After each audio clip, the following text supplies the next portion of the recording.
নমস্কার, আপনারা শুনছেন সাহিত্যম।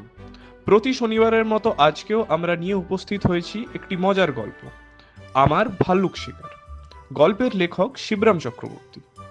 শিবরাম চক্রবর্তীর কলমে পাওয়া যায় কল্পনা আর কৌতুকের এক অদ্ভুত মেলবন্ধন, যার লেখায় প্রত্যেকটি লাইনেই লুকিয়ে থাকে হাসির রসদ। আজকের গল্পেও মিলবে সেই চেনা শিবরামীয় চমক, অদ্ভুত উড়ে ঘটনার মাঝেও যেটা আনে প্রাণখোলা হাসি। আমাদের আজকের পরিবেশনায় গল্প পাঠে তনয় ঘোষ এবং মধুরিমা বিশ্বাস। গল্পের পোস্টার ডিজাইন, সাউন্ড এডিটিং এবং সমগ্র পরিচালনায় আমি অর্চিষ্মা। শুরু হচ্ছে আমার ভাল্লুক শিকার।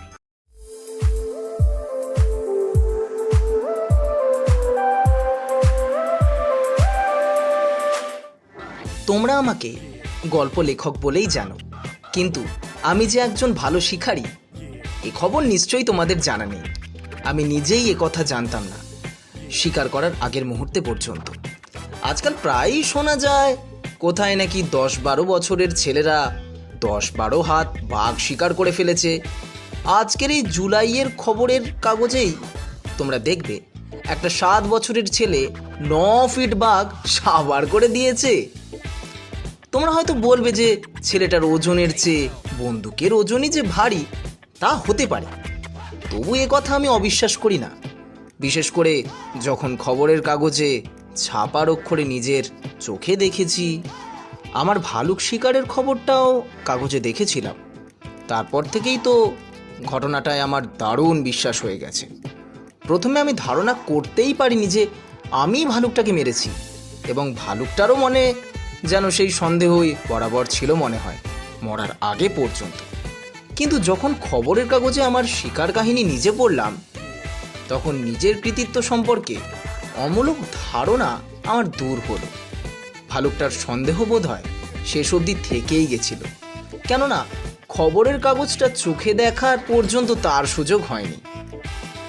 সেই রোমাঞ্চকর ঘটনাটা এবার তোমাদের বলি। আমার মাসতুতো বড়দা সুন্দরবনের দিকে জমি টমি নিয়ে চাষবাস শুরু করেছেন। চিঠি পেলাম, এবার গ্রীষ্মটা এধারেই কাটিয়ে যাও না, আস্বাদ পাবে, অভিজ্ঞতাও বেড়ে যাবে অনেক। সঙ্গে করে কয়েক জোড়া কাপড় এনো। যেতে লিখেছো যাব না হয়, কিন্তু কাপড় নিয়ে যেতে হবে কেন বুঝতে পারলাম না। আমার সুটকেসে তো দুখানার বেশি ধরবে না, এবং বাড়তি বোঝা বইতে আমি নারাজ। আর তাছাড়া এই সেদিনে তো তুমি কলকাতা থেকে 12 জোড়া কাপড় নিয়ে গেছো। অত কাপড় সেখানে কি করো? দাদা সংক্ষিপ্ত জবাব দিলেন, আর কিছু না, বাঘের জন্য। সে কি, বাঘে ছাগল গরুই চুরি করে শুনেছি, আজকাল কাপড় চোপড়ও সরাচ্ছে নাকি? কাপড় চোপড়ের ব্যবহার যখন শিখেছে তখন তারা রীতিমতো সভ্য হয়েছে বলতে হবে। দাদা উত্তর দিলেন, চিঠিতে অত বকতে পারি না। আমার এখানে এসে তোমার কাপড়ের অভাব হবে না এ কথা নিশ্চয়ই, কিন্তু যে কাপড় তোমাকে আনতে বলেছি তার দরকার পথেই। চিড়িয়াখানার বাঘই দেখেছ, আসল বাঘ তো কোনোদিন দেখোনি। আসল বাঘের হুঙ্কারও শোনোনি। চিড়িয়াখানার ওগুলোকে বিড়াল বলতে পারো। সুন্দরবন দিকে স্টিমারে আসতে দুপাশের জঙ্গলের বাঘের হুঙ্কার শোনা যায়। শোনা মাত্রই কাপড় বদলানোর প্রয়োজন অনুভব করবে। প্রায় সকলেই সেটা করে থাকেন। যখন ঘন ঘন ডাকবে তখন ঘন ঘনই কাপড়ের প্রয়োজন। তবে তুমি যদি খাকি প্যান্ট পরে আসো তাহলে দরকার হবে না। অতঃপর 24 জোড়া কাপড় কিনে নিয়ে আমি সুন্দরবন গমন করলাম। আমার মাস্তুতো দাদাও একজন বড় শিকারী। এ তথ্যটা আগে জানতাম না, এবার গিয়ে জানলাম। শুধু হাতেই অনেক দুর্ধর্ষ বাঘকে তিনি পটকে ফেলেছেন। বন্দুক নিয়েও শিকারের অভ্যাস তার আছে, কিন্তু সেরকম সুযোগে তিনি বন্দুককে লাঠির মতো ব্যবহার করতেই ভালোবাসেন। তার মতে কেঁদো বাঘকে কাঁদাতে হলে বন্দুকের কুঁদোই প্রশস্ত, গুলি করা কোনো কাজের কথাই নয়। কিছুদিন আগে এক বাঘের সঙ্গে তার বড় হাতাহাতি হয়ে গেছিল, তার নিজের মুখেই আমার শোনা। তারপর তো ভাই বেরোলাম বন্দুক নিয়ে।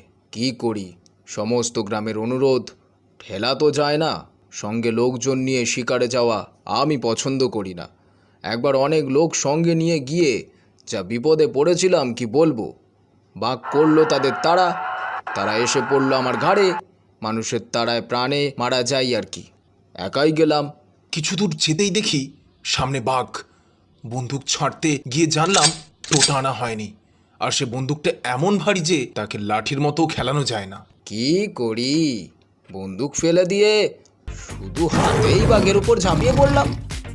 জোর ধস্তাধস্তি, কখনো বাঘ ওপরে আমি নিচে, কখনো আমি নিচে বাঘ ওপরে। বাঘটাকে প্রায় কাপ করে এনেছি। এমন সময় আমি রুদ্ধ নিঃশ্বাসে অপেক্ষা করছি। এমন সময় তোমার দাদা গেলেন তক্তপোষ থেকে পড়ে, জলের ছাঁট দিয়ে হাওয়া করে অনেক কষ্টে ওর জ্ঞান ফিরিয়ে আনি। মাথাটা গেল কেটে, 3 দিন জলপট্টি দিতে হয়েছিল। এরপর দাদা 12 দিন আর বৌদির সঙ্গে বাক্যালাপ করলেন না এবং মাছের মুড়ো সব আমার পাতেই পড়তে লাগলো।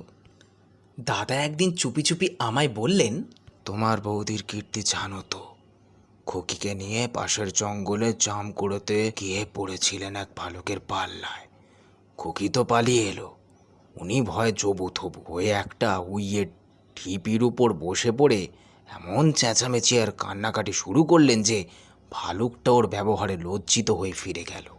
ওর ভাষা না বুঝতে পেরে হতভম্ব হয়ে গেছিল, এমনও তো হতে পারে। দাদা বিরক্তি প্রকাশ করলেন। হ্যাঁ, ভারী তো ভাষা, প্রত্যেক চিঠিতে 200 করে বানান ভুল। ভালুকরা শুনেছি সাইলেন্ট ওয়ার্কার, বক্তৃতা তক্তিটা ওরা বড় পছন্দ করে না।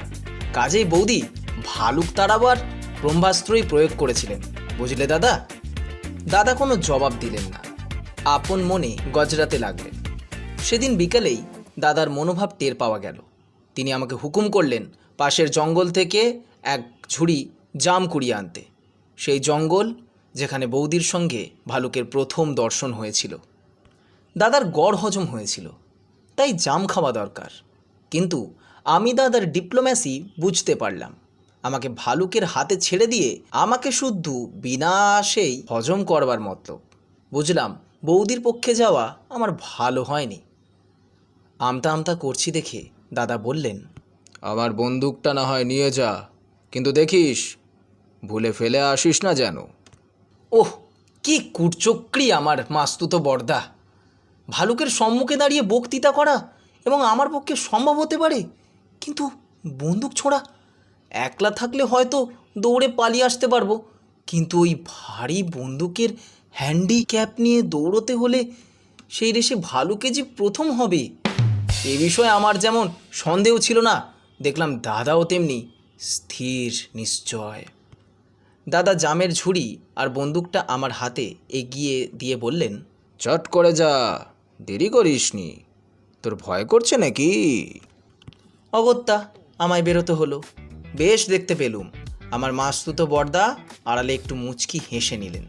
মাছের মুড়োর বিরহ তাঁর আর সহ্য হচ্ছিল না। না, এই বিদেশে বিভুঁইয়ে মাস্তুতো ভাইয়ের নিমন্ত্রণ রক্ষা করতে এসে ভালো করিনি। খতিয়ে দেখলাম ওই 24 জোড়া কাপড়ই বর্দার নেট লাভ। বেরিয়ে পড়লাম, এক হাতে ঝুড়ি আর এক হাতে বন্দুক।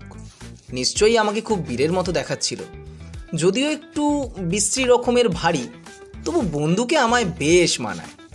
ক্রমশ মনে সাহস এলো, আসুক না বেটা ভালুক, তাকে দেখিয়ে দিচ্ছি, এবং বর্দাকেও। বন্দুকটা বাগিয়ে ধরলাম।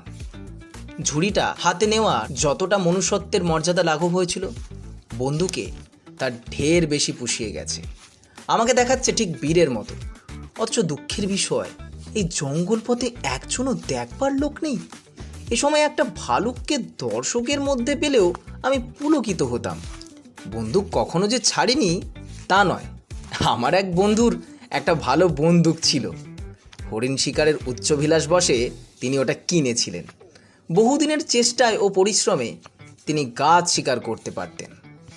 তিনি বলতেন, গাছ শিকারের অনেক সুবিধে। প্রথমত, গাছেরা হরিণের মতো অত দৌড়ায় না, এমনকি ছুটে পালাবার বদভ্যাসও নেই ওদের। বৃক্ষ শিকারে যখন এতদিন হাত পাকিয়েছি, তখন বৃক্ষ শিকারে যে একেবারে বেহাত হব না, এ ভরসা আমার ছিল। জঙ্গলে গিয়ে দেখি পাকা পাকা জামে গাছ ভর্তি। জাম দেখে জাম্ববানের কথা আমি ভুলেই গেলাম। বন্দুকটা একটা হাতে ঠেসিয়ে দু হাতে ছুরি ভরতে লাগলাম। কতক্ষণ কেটেছি জানি না, একটা খসখস শব্দে আমার চমক ভাঙল। চেয়ে দেখি ভালুক। ভালুকটা পেছনের পায়ে ভর দিয়ে দাঁড়িয়েছে এবং আমি যা করছি সেও তাতেই ব্যাপৃত। এক হাত দিয়ে জামের একটা নিচু ডালকে সে বাগিয়ে ধরেছে, অন্য হাতে নির্বিচারে মুখে পুড়ছে কাঁচা ডাঁসা সমস্ত। আমি বিস্মিত হলাম বললে বেশি বলা হয় না, বোধহয় আমি ঈষৎ ভীতই হয়েছিলাম। হঠাৎ আমার মনে হলো ভালুক দর্শনের বাঞ্ছা একটু আগেই করেছি বটে, কিন্তু দেখা না পেলেই যেন আমি বেশি আশ্বস্ত হতাম। ঠিক সেই মারাত্মক মুহূর্তেই আমার চারি চক্ষুর মিলন। আমাকে দেখেই ভালুকটা জাম খাওয়া স্থগিত রাখল এবং বেশ একটু পুলকিত বিস্ময়ের সঙ্গে আমাকে পর্যবেক্ষণ করতে লাগলো। আমি মনে মনে সন্ত্রস্ত হয়ে উঠলাম। গাছে উঠতে পারলে বাঘের হাত থেকে নিস্তার আছে, কিন্তু ভালুকের হাতে কিছুতেই পরিত্রাণ নেই।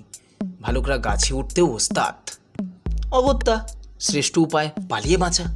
বন্দুক ফেলে যেতে দাদার নিষেধ। বন্দুকটা বগল দাবাই করে চোঁচা দৌড় দেবার মতো মত্তব করছি, দেখলাম সেও আস্তে আস্তে আমার দিকে এগোচ্ছে। আমি দৌড়লেই যে সে আমার পিছু নিতে দ্বিধাবোধ করবে না, আমি তা বেশ বুঝতে পারলাম। ভালুক জাতির ব্যবহার আমার মোটেই ভালো লাগলো না।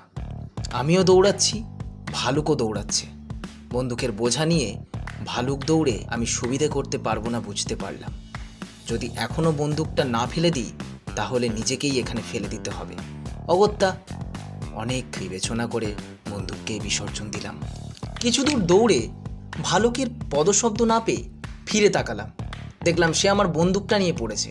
ওটাকে নতুন রকমের কোনো খাদ্য মনে করেছে কি না ওই জানে। আমিও স্তব্ধ হয়ে ওর কার্যকলাপ নিরীক্ষণ করছিলাম। ভালুকটা বেশ বুদ্ধিমান। অল্পক্ষণেই সে বুঝতে পারল ওটা খাদ্য নয়, হাতে নিয়ে দৌড়াবার জিনিস। এবার বন্দুকটা হস্তগত করে সে আমাকে তাড়া করলো। বিপদের ওপর বিপদ। এবার আমার বিপক্ষে ভালুক এবং বন্দুক। ভালুকটা কীরকম শিকারী আমার জানা ছিল না। বন্দুকে ওর হাত অন্তত আমার চেয়ে খারাপ নয় বলেই আমার আন্দাজ। যা ভেবেছিলাম ঠিক তাই। কয়েক লাফ না যেতেই পেছনে বন্দুকের আওয়াজ। আমি চোখ কান বুজে শটান শুয়ে পড়লাম যাতে গুলিটা লক্ষ্যভ্রষ্ট হয়। যুদ্ধের তাই রীতি কি না।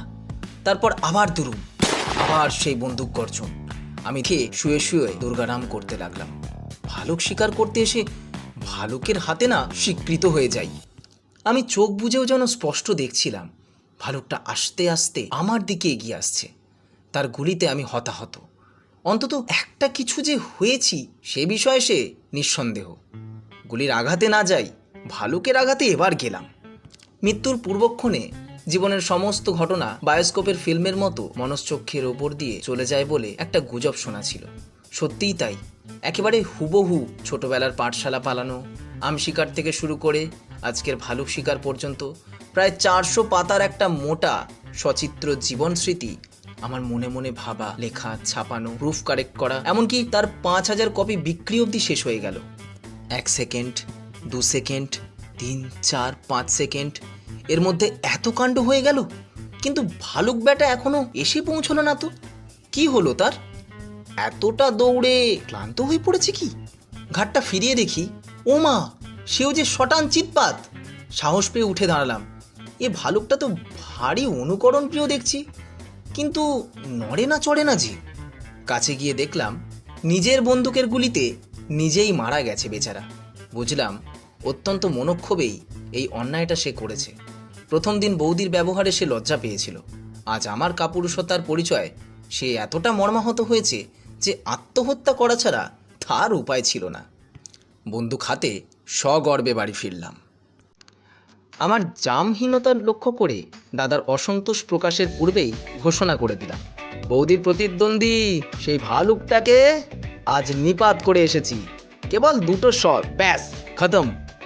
দাদা, বৌদি, এমনকি খুকি পর্যন্ত দেখতে ছুটলো। আমিও চললাম। এবার আর বন্দুকটাকে সঙ্গে নিলাম না। 5 জনের যাত্রা নিষেধ, পাঁজিতে লেখে। দাদা বহু পরিশ্রমে ও বৌদির সাহায্যে বালকের ল্যাজটাকে দেহচ্যুত করে এই বৃহৎ শিকারের স্মৃতিচিহ্ন স্বরূপ সযত্নে আরোহণ করে নিয়ে এলেন। এই সহযোগিতার ফলে দাদা ও বৌদির মধ্যে আবার ভাব হয়ে গেল। আপনি আত্মদান করে ভালুকটা দাদা ও বৌদির মধ্যে মিলন গ্রন্থি রচনা করে গেল। আমার রচনায় তাকে অমর করে রাখলাম। অন্তত আমার চেয়ে সে বেশি দিন টিকবে আশা করি। বাড়ি ফিরেই দাদা বললেন, অমৃতবাজার পত্রিকায় খবরটা পাঠিয়ে দিই, কি বলিস? A big wild bear was heroically killed by my young brother, aged কত রে? আমার এজ তুমি তো জানোই। কমিয়ে লিখতে হবে কি না, নইলে বাহাদুরি কিসের? 10-12 বছর কমিয়ে দিই, কি বলিস? কিন্তু 10-12 বছর কমিয়েও আমার বয়স যখন 10-12 বছরের কাছাকাছি আনা গেল না, সাথে দাঁড় করানো তো দুঃসাধ্য ব্যাপার। তখন বাধ্য হয়েই ইয়ং এই বিশেষণের ওপর নির্ভর করে আমার বয়স অল্পতাটা লোকের অনুমানের উপর ছেড়ে দেওয়া গেল। সেদিন আমার পাতে দুটো মুড়ো পড়ল। খোকি মাকে বলে রেখেছে তার কাকামণিকে দিতে। আমি আপত্তি করলাম না। ভালুকের আত্মবিসর্জনে যখন করিনি, খুকির মুড়ো বিসর্জনেই বা করবো কেন? সবচেয়ে আশ্চর্য এই, আমার ঝোলের বাটির অস্বাভাবিক উচ্চতা দেখেও দাদা আজ ভ্রুক্ষেপ করলেন না।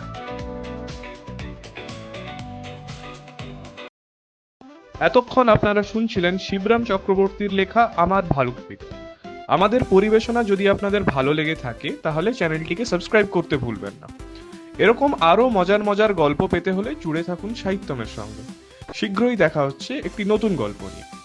ততক্ষণ পর্যন্ত tata, bye bye, take care.